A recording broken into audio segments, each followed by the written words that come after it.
I hope you can see me. Okay, so here we go. I'm trying to get this all together, you guys. Hopefully, you can see, hear me, see what's going on here. Okay, here we go.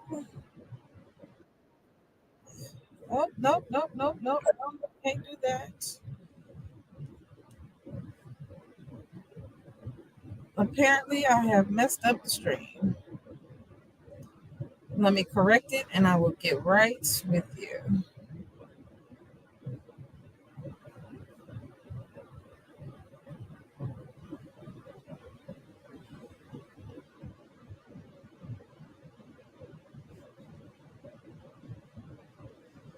Make our way. Look at God. Look at God. Out of no way.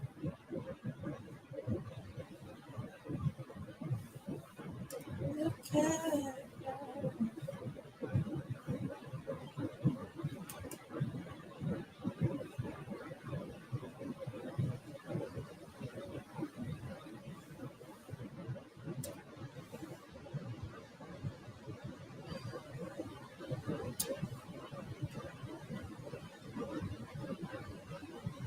Apparently, it's not letting me do what I need to do. So we're gonna go ahead and continue this anyway.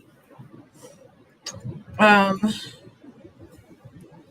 I am doing the best of my ability to make this work. We are also waiting on Miss Gabrielle, who shall be chiming in soon enough. Hello, hello. Good morning. This is your girl, Gabrielle Gibson. Oh my gosh, you guys. Can I say a lot has been happening?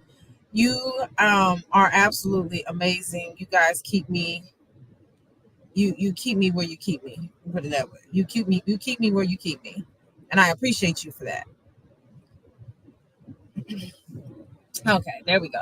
We got one up. So here we go. SSU podcast is now in session on this Saturday morning, 10 a.m. Central Standard Time. You guys, I know I said I was going to try to make this every Saturday, but when I say life has been lifing, oh my God, life has been lifing. Your girl is a lupus survivor and an advocate, right? So I did just have a little bit of a flare up, and I'm doing all right though. As you can see, I don't look like what I've been through, and I'm thanking God for it all the way, all the way. So today I really want to focus on a topic of gratefulness, on how good God has actually been. And through these struggles, these streets is hard. Now, Miss Gabrielle. Okay, so we're going to bring her up. We're going to bring her up soon. So right now, you guys, I have an amazing woman because we're just going to have a talk with her and see how grateful she is and what she got going on in her life.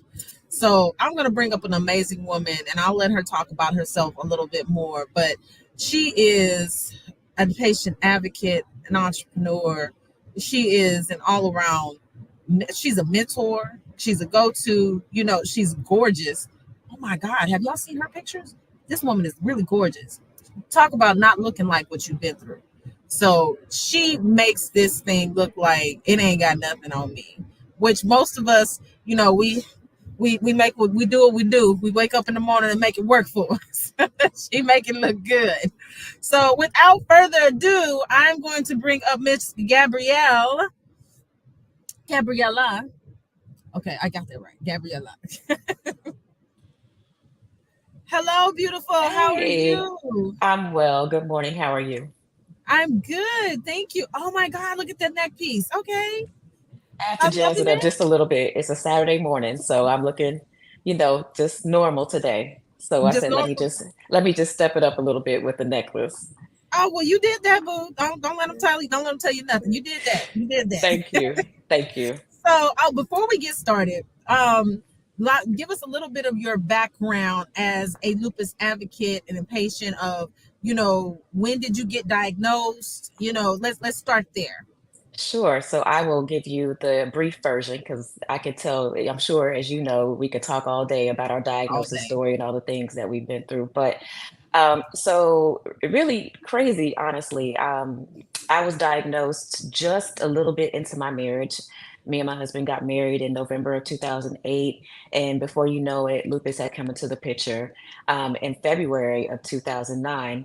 Actually, our first Valentine's Day together as a married couple, I had experienced what I now know as my first flare.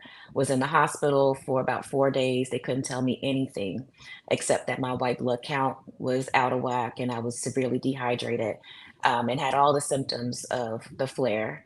I Mhm. actually, before I went to the hospital, I made the worst mistake and went to get a massage because I thought it was just stress. I thought it was anxiety of Oh my wanting, gosh. to have a great night as the first Valentine's Day with my husband. But no, it was a flare. And so when I got out of the hospital, thankfully at the time, I had a Hispanic doctor, and Mhm. him being a doctor who cared for a lot of Black and Brown people, understood that this is probably the hallmarks of a connective tissue disease, which is, the umbrella of all the autoimmune diseases that we think of. So it wasn't until July that I was able to get into a rheumatologist because, as you know, it takes so long to get into a rheumatologist just because there's so few of them and so many of us. So I didn't get my formal, legit diagnosis until July 2009. Fast forward maybe about a year or so, kidney disease, lupus nephritis came into the picture. I held steady for a while, but even on the onset, I had already had severe scarring, and so there, irreversible damage was caused.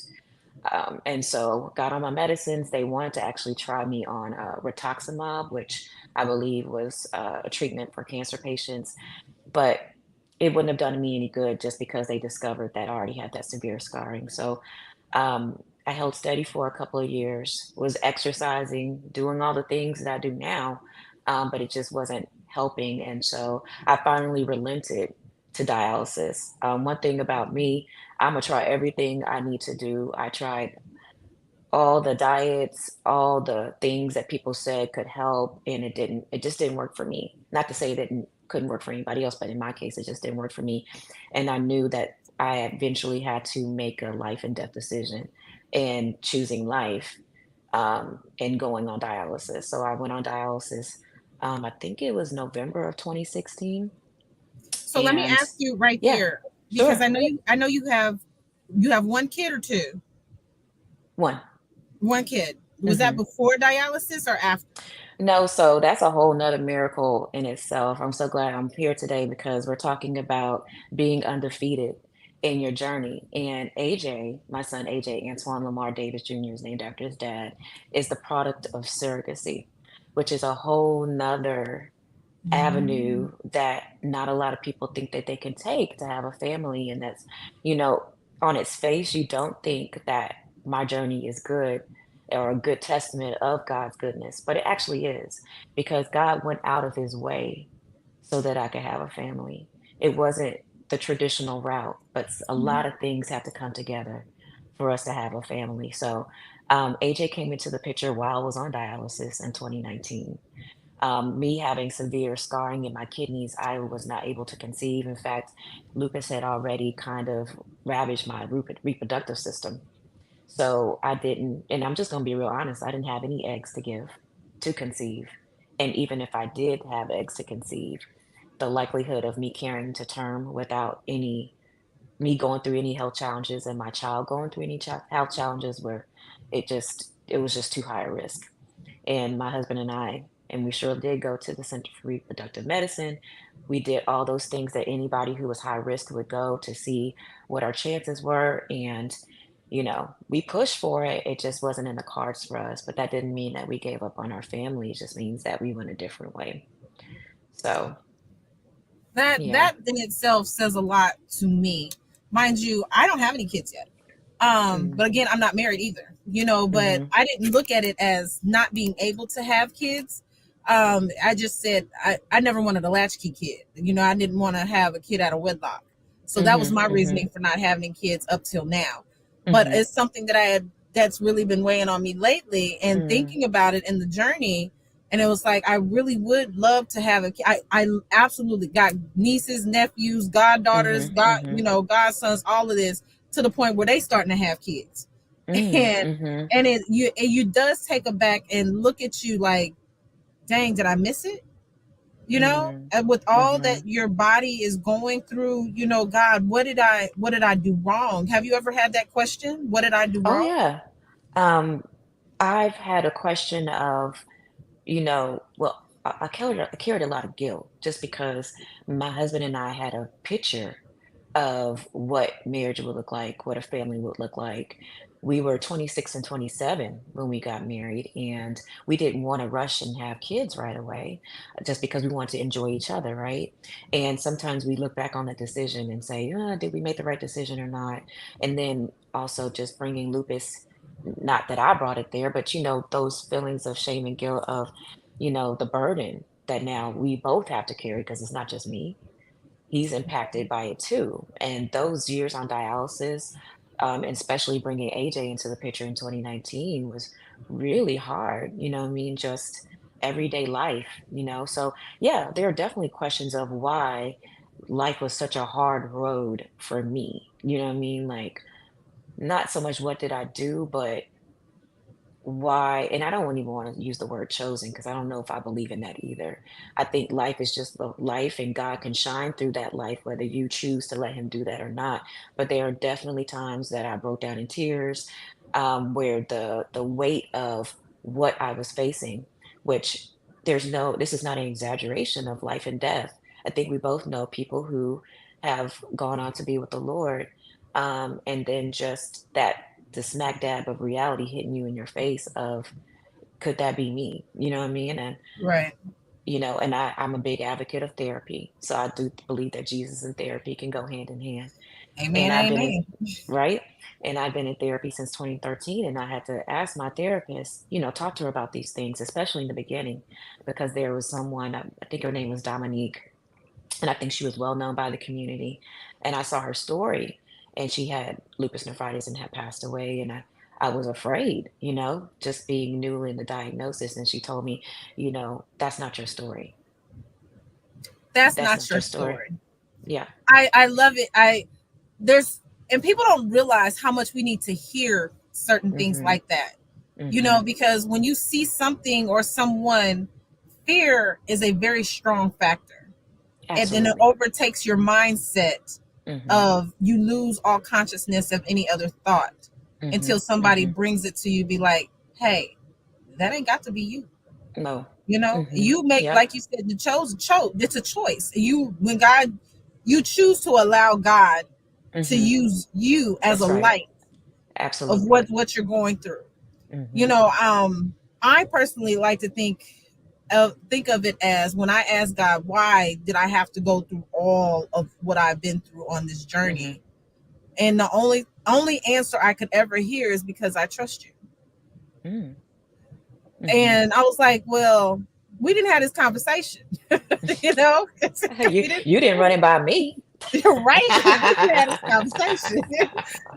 But God knew that at the end of the day, regardless of what I went through, whether I screamed, hooped, hollered, was on the floor throwing my tantrum, Mm, He was in the middle of everything. mhm, And mhm. I was going to let people know God is still good. And Yes. that's what I feel like, but you have to choose Mhm, to do that. That's a mhm. choice. You absolutely do. And it's a Hmm. huge choice. And I like that what you said is there's duality in that, that we can say, this is not fun. Like, this is like one of the worst moments of my life, but still have trust in God.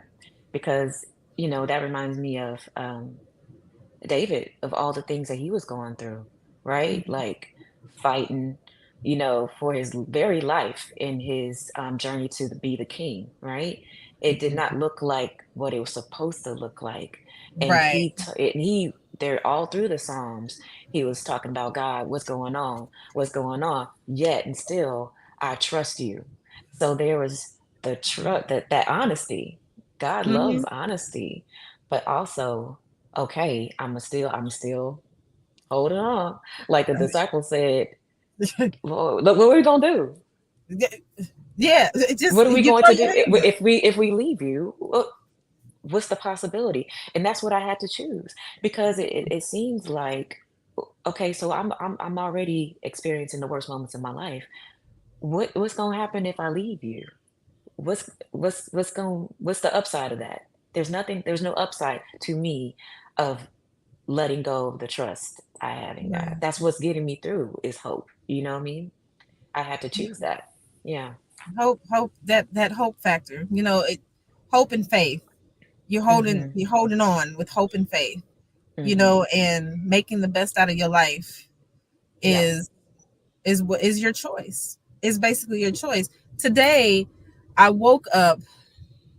Well, lately I've been waking up with the spirit of gratefulness in my heart. Mhm. Yeah. And mind you, I just got out of a flare Mhm. and in the hospital with doctors who chose not to listen to me. Mm. And that's me or the nurses, Mm. because we kept telling him what was going on and he chose to do what he wanted to do. He Wow. wasn't listening at all. So when he finally did listen and asked me how I was doing, I finally said, I feel heard.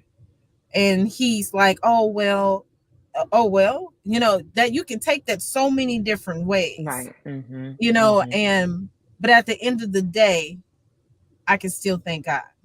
One, I'm Mhm. still here. Yeah. Two, I still have a purpose. Mhm. Three, I can still be an example to somebody out there of, hey, Mhm. my tomorrow is better than my today. Mhm. My Right. today is better than my yesterday. Absolutely. Your today But is it's better than your yesterday. but Yeah. it's about your perception, how Mhm. we choose Yes. to look at it. And we Very have to true. overcome that negative thought process to Mhm. say, regardless of what it looks like, I'm Mhm. still standing. Did Mhm. they give you a death date? Because most lupus patients I talk to, they always tell them they only got so much time to live. No kids. Thankfully, thankfully, I did not. The worst I think I've experienced is a doctor telling me early in diagnosis that my husband and I need to go ahead and get pregnant because it's not going to look good. And that was just his honest point of view. But he Mhm. didn't know, obviously, the miracle that would happen through my son in 2019. And obviously, we didn't either.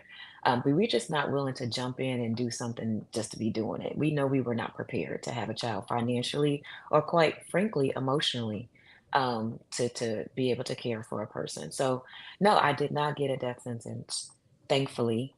But I think that is so cruel for doctors to try to put a limit on anybody. On their It's life. just like, I mean, just in general, you know what I mean? Like you have no idea what people will persevere. And here's the thing though, every time I hear a story like that, the person has gone through so much better things than what they were spoken over.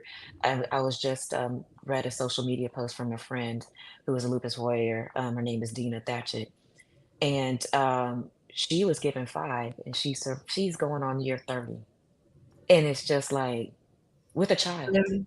With a child. with a child that she had Mhm. late um, in her life, carried a child, by the way, and Mhm. so we can't trust the doctors. We can trust the doctors to in their expertise, but we know There you go. their expertise is not to tell you when your life will begin or end. Because what is the definition of a doctor, right? To Mhm. practice To medicine. practice. Our God doesn't The practice, key does he? word, yeah, he doesn't practice, he Well, oh knows. my God, girl. No. Don't get Girl. girl. Don't girl. Don't get girl. Yes, Don't get me indeed. to crying and shouting up in here. Girl, God don't practice, he knows. He knows. When they gave me, he said you will die at 24, you will never have kids, you need to go Wow. home and deal with that. I was 20 years old, so he gave me Oh four my years. God. Um, I wasn't close with my family because they didn't understand what I was going through. And Wow. they don't tell you when you're going through this, the mental issues that you actually go through. You're And already dealing that's with childhood trauma as it is. Then you got these health issues on top of it. You don't have any yes. real backing because the support systems Hmm. back then were like pity parties. It was like by the time you finished the support group, you really wanted to go home and kill yourself in the first place. You don't need the doctor for that. Yeah, there's a So lot of commiserating. That's true. e- And some of exactly. that is needed just to have that relatability, but then we need some Well, encouragement, right? so I wanna reword that. So Hmm. it's needed as a way out because our emotions are valid, but Yes. not to stay in them. Absolutely. Because we'll try to. as strong women or men try to be like, I got this, and you don't allow yourself to feel everything you need to feel as an Mhm. individual person. That's right, processing is so important. Trust the process. As God Mhm. had to teach that, when I say he had to beat me over the head with that, trust the Mhm. process, Mhm. because I didn't understand. It was like I wanted to control everything. I was like, I'll get the process if I can control it. He's like, but I don't need you to control it. Mhm. So he put me in a situation, many situations, where I had to trust the process. And in Mhm. trusting the process, I had to learn how not to allow my emotions to control me. But in order for Mhm. my emotions not to control me, I had to let them out and do what they needed to do. You Mhm. know, but Yes. at the end of the day, not stay there. Let them Mhm. out, Now you but can't stay don't there. stay there.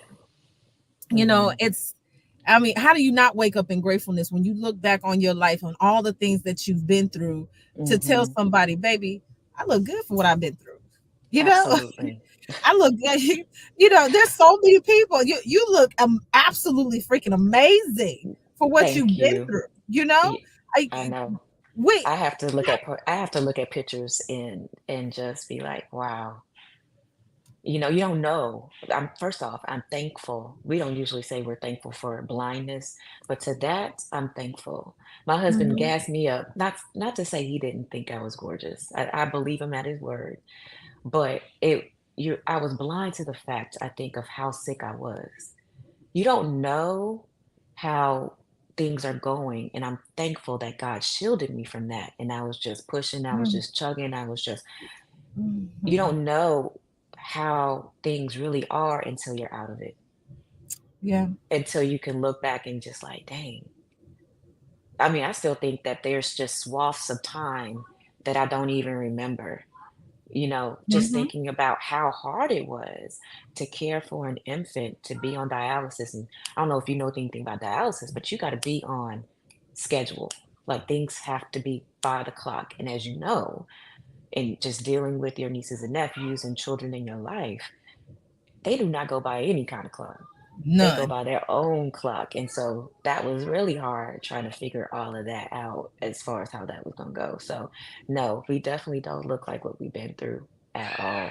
I think God is so good like that, that we just look like survivors, you know what I mean? Like, it's Yeah, a it's that. it's You ever do you remember back in the day when I was younger, I used to always watch these videos of people in foreign countries that would walk on these coals, these hot Uh-huh. coals, Yeah, yeah, and they yeah. were able to walk with nothing, with not searing anything.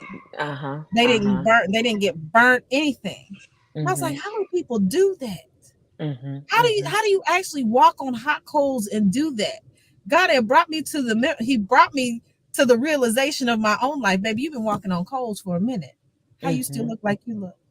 Right, because Yeah, yes, because of God. right. Because of God. Because of God. Yeah, Yeah, yeah. I mean, and there's so many different analogies you can really just look at to be grateful in the skin that you're in. To be like, you know Mhm, what, mhm. this is going to be okay. Yeah, Not to push it yeah. off to the side and ignore it, because we tend to do No, that. We yeah. there's a lot of There's a people that do that difference. as well. Yeah. Oh, yeah. Put your head in the And sand. it's like you want to be so strong to the point where you don't want to see anything wrong, and that's Mhm, and not I've been there that's too. I've been there let's too. talk about that. Let's talk about that, because Yeah. on that end of the spectrum, we blind ourselves. Not God's blinding us to, save face, not save face. What am I trying to say? God blinding us to help us get past what we need to get Yes. past. Mhm, But we blind ourselves to so that we do not see what we actually need to see to even to mhm, move forward.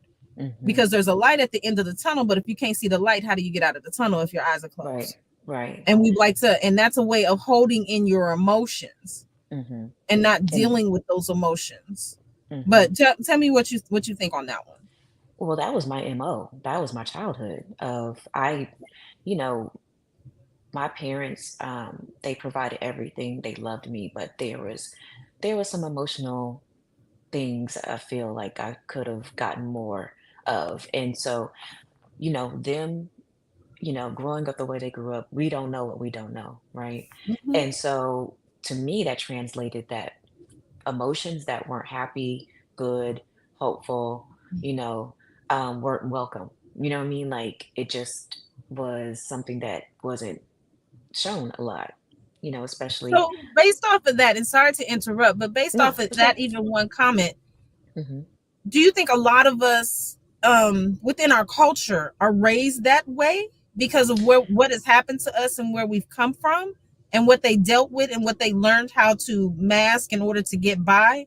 Do you Oh, think a lot of absolutely. that plays into that to where how we deal with things now? Oh, yeah, I think it's definitely generational. I think it's cultural. I think we're seeing some different styles of parenting, starting with my generation and generations before, where feelings were welcome. But definitely, there are a lot of things that we had to mask and hide in order to survive. Think about slavery. Think about the civil rights era, which my parents grew up in, and all the hurt, just as a child, having to internalize that you are definitely not welcome. Hearing of children who look like you murdered, disregarded, disrespected.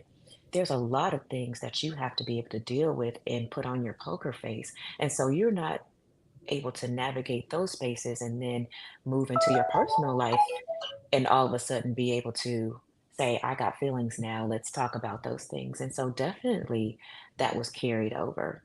And then that was how I was raised. Not to say that I wasn't hugged or kissed or all the things, but I don't think that I somehow I got the message that it's not good to be sad, or it's not good to not understand where your emotions come from. It's not good to cry a lot. And I prided myself on not crying. So that's my history. And I had to get out of that and say, okay, my life, doing life like this is, it works in some ways, in other ways, it does not serve me well. And I put myself in therapy thinking that lupus was the crux of what I needed to talk about. Absolutely not. I think anybody who has been in therapy always knows it starts with your origin story, which is your childhood and what was going on there. And I have a theory that a lot of us as lupus warriors are type A, meaning, like you said, need to have control, need Yes. things to go a certain way. And for me, I'm productivity driven. A lot of the accolades and the praise from my family, from just around me, was what I've achieved: good Yeah. grades, being good, um, you know, excelling in whatever. And that's what I went after because that's how I got what I needed as a child, approval, right? And we can Mhm. take that all over the place, people pleasing, relationships that don't serve you. So there's a lot that goes on behind the picture mentally and understanding. And when you are taught not to feel or accept certain things, all that plays into not wanting to process, which is what we started, the conversation started, as far Mhm. as not processing what's going on with us, probably because we're too busy trying to do A, B, and C, which we think we should be doing. So we're Mhm. saying, go ahead and stuff those emotions. It's okay. We'll just push through, push through, push Push through. through, push through. And we do have to push through in some ways, but we also have to start with maybe something we've never really gotten, which is honor our feelings, honor what's going on with us so that we can heal and have a better quality of life. And recognizing that, yeah, this does hurt. This is not fun. This does suck. Just be honest. This is the hardest thing I've ever had to do in my life, but still moving forward, right? While recognizing that.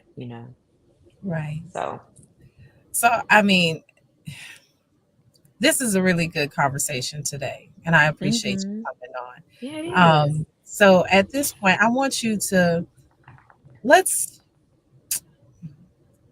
I'm sorry, I just had a brain fart and I forgot my No, it's little okay. thought because I still want to stay on the rhythm of gratefulness. I Hmm. still want to stay on the rhythm of looking at what it is we're running from Hmm. compared to what we're running to Mm. when it comes to this diagnosis. Mhm. Because Mhm. we deal with so many childhood traumas, Mhm. and then we go into adult traumas. Well, I'm Mhm. sorry, childhood, as in little baby traumas, because Mhm. you get told no, you traumatized as a baby, and Mm. then as you get older into those preteen to teenage, Mhm. and you try to figure those things out, and then you have your adult trauma, Mhm. and not being taught that therapy is a good thing in our Mm. generation. Mhm. We were taught go to church. That's your therapy. Mhm. You Mhm. need, if you need a therapist, you need Jesus. Mhm. But it was like I didn't hear Jesus talk back to me, or at least I didn't think he was talking back to me as I was going through the motions. Mhm.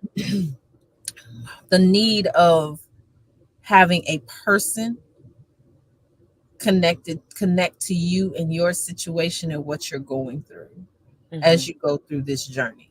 How do you feel that having a husband and a family who supports you, how is that better than being, how do you feel that it would be better married or in a relationship than it would be single?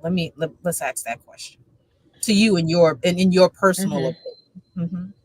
I mean, it's always good to have a support system. Like my husband, we knew each other before diagnosis. So we met at Florida A&M, which that's where we went to school, and we were both in the journalism program. And so I knew my husband when he was 18, 19. So we pretty much Oh. grew up together. Yeah. Mhm. We've been in each other's lives for a long time. And so he's seen sides of me that a lot of people haven't seen, which is a good thing because we had that foundation. God is so good that we had that friendship. We were friends before anything. I was always attracted to him, but we built a friendship along with, I guess you can say, the romantic interest. And so that definitely helped support me when I was going through because he loved me as a person. He cared for me. It wasn't just about, I'm attracted to you and you're attracted to me, so let's get married. I believe a lot of marriages that don't work out is because they weren't friends first.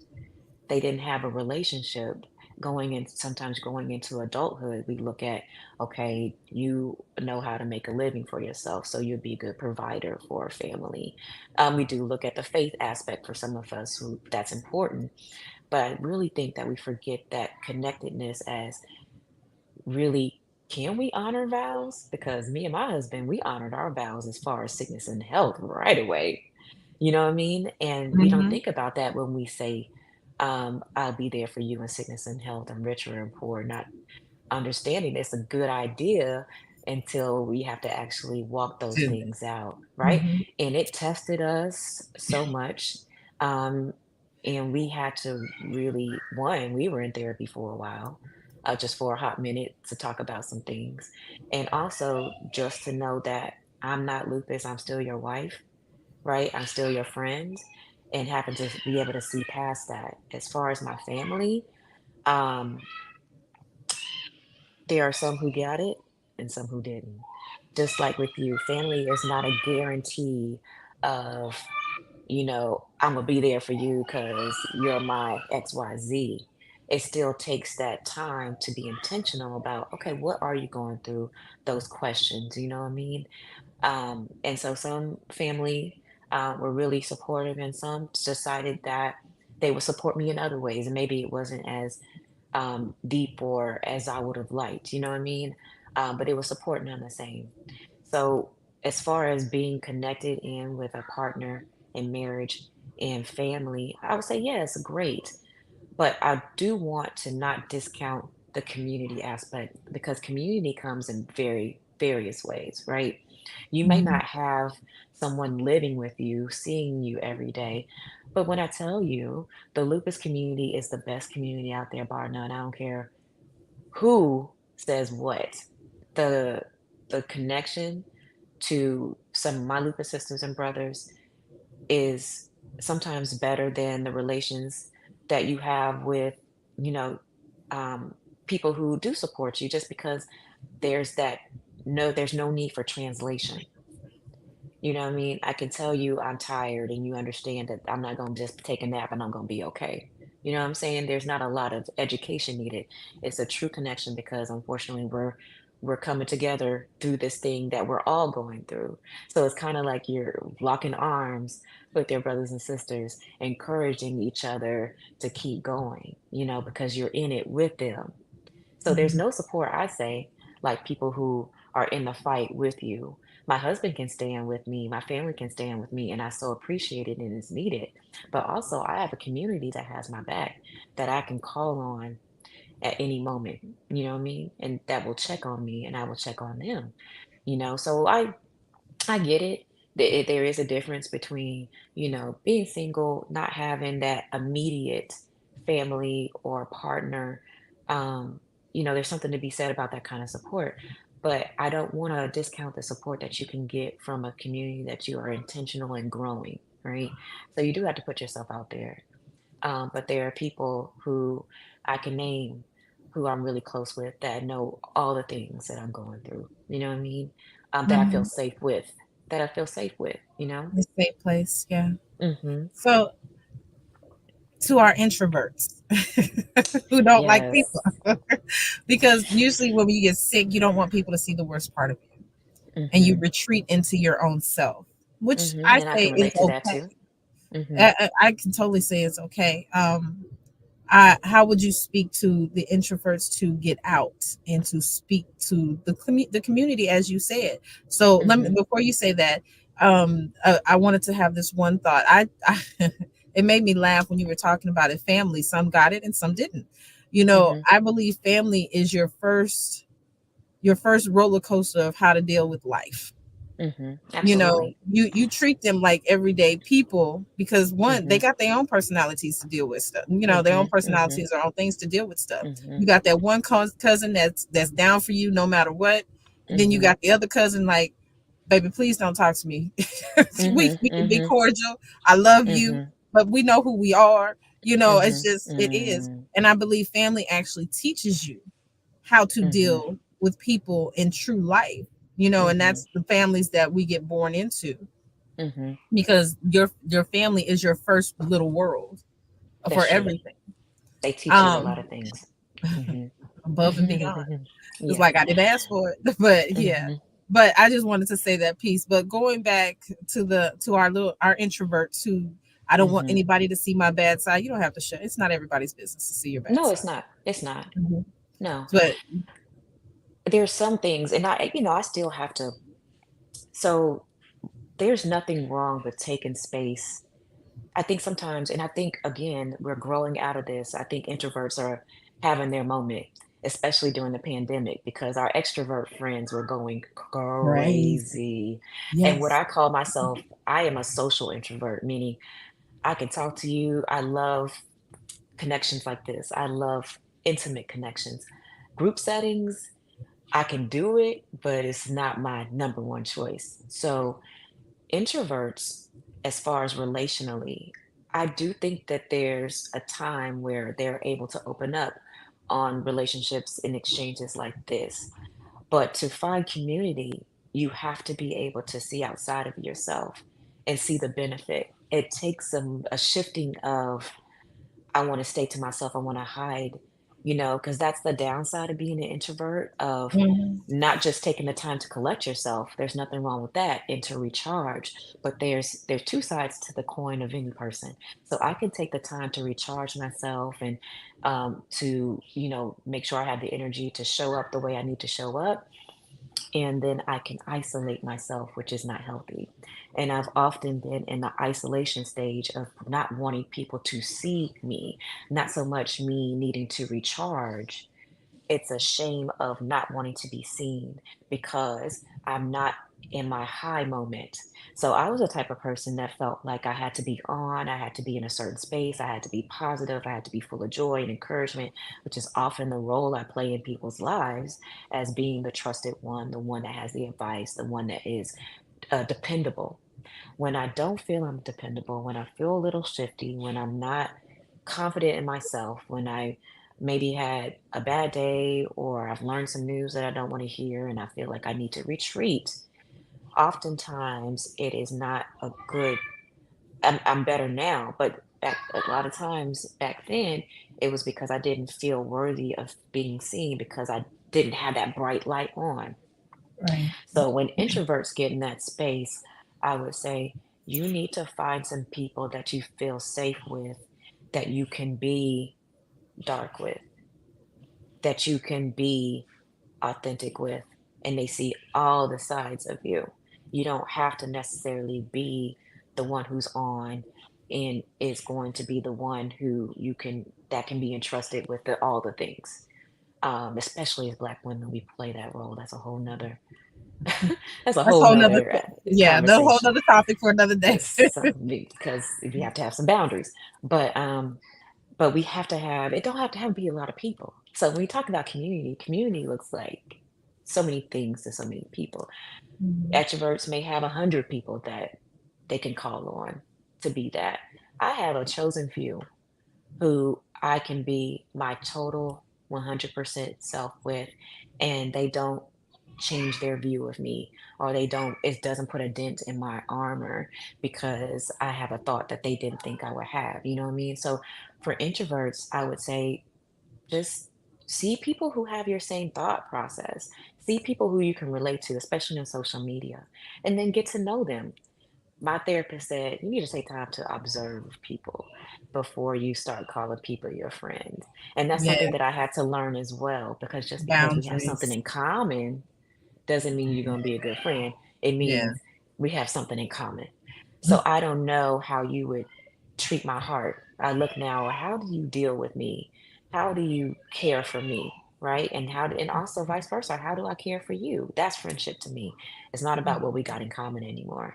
That's a conversation, right? That's not a relationship. So I would say, especially for introverts, and especially because we don't open ourselves up to just anybody. And if we open ourselves up, that means we trust you and we're all in. That's for me anyway. And so before I open myself up, I look at how people interact. Social media is a great example of seeing how people interact with each other. What are the comments? What are you liking? You know what I mean? What are you Mhm. watching? What are you commenting on? You're commenting on gossip. You're commenting on the latest whatever. I don't care about that stuff. Why do you care about that stuff? You know what I mean? It just shows like what your interests are. So maybe I'm not a person that would be good to connect with because I don't really deal with the petty. You know what I mean? And that's Right. okay. That's just not my world. You know what I mean? And Mhm. so that's would be my advice as far as introverts to see how, especially since that's probably going to be the go-to, see how people treat people in adverse situations, see what they are when they're not in the best place. Are they still kind? Are they still trying? You know what I'm saying? Right. That tells me a lot about a person. Mhm. And do they do it consistently? You know, there Mhm. it's not just a mask. How are you without the mask? you know Oh, that part. and It's like we mhm. all come with a mask, but what does it Mhm. look like after the fact? When you take it off, Right. do you look the Mhm. same or are you a different person? Mhm. So yeah, Mhm. I truly believe in that one. Well, this has Mhm. been absolutely amazing. Yes, it has. Right. So before I just cut this off, so you are the Mhm. founder of Lupus Sisters. Mhm. Tell me what brought on that vision and what you're doing with your organization now. Mhm. So the craziest thing, Lupus Sisters was born out of a prednisone high. It's so crazy. Let me tell you about that. So I don't know if you've ever been on a Z pack. I'm sure you have. And when you're on a Z pack, and this was after when I was in a really bad flare, and I got the Z pack, and you can have one of two. What I find reactions to that, you can be extremely irritable, or you can be extremely euphoric. Hmm. And after being up for probably 24 hours, Lupus Sisters was born. I had built a whole vision and a whole community off of the high I felt after prednisone. And so I started this in 2013. And the vision came because I didn't see a lot of people like you and I, Black women, being advocates. I'm sure they were out there, but I didn't know where they were. I didn't Hmm. know, I just didn't see it. I saw a lot of white people talking about lupus. And I think when it comes to Black people and and Black women in particular, we have a particular set of challenges when it comes to receiving help, being open about what's going on with us. And I was experiencing those same challenges. And I knew that I needed another person to open up to that looked like me, Right. to share with, to understand what's going on. And eventually I found those people, but I started a social media presence to be an encouragement. So to share, to connect, and to empower. So first we have to share, then we have to connect and educate, and then we have to empower each other to first and foremost live, which is an understatement because a lot of us are choosing not to do the things that are going to help us to live as full and a high quality of lives as we can. Right. And then to empower each other. And so it started as a social media presence, which it still is today. And then I got out there and started doing speaking engagements. As my story grew, and continues to grow, God has just been presenting miracle after miracle in my life for me not to hold in, but to share that God can work through any avenue.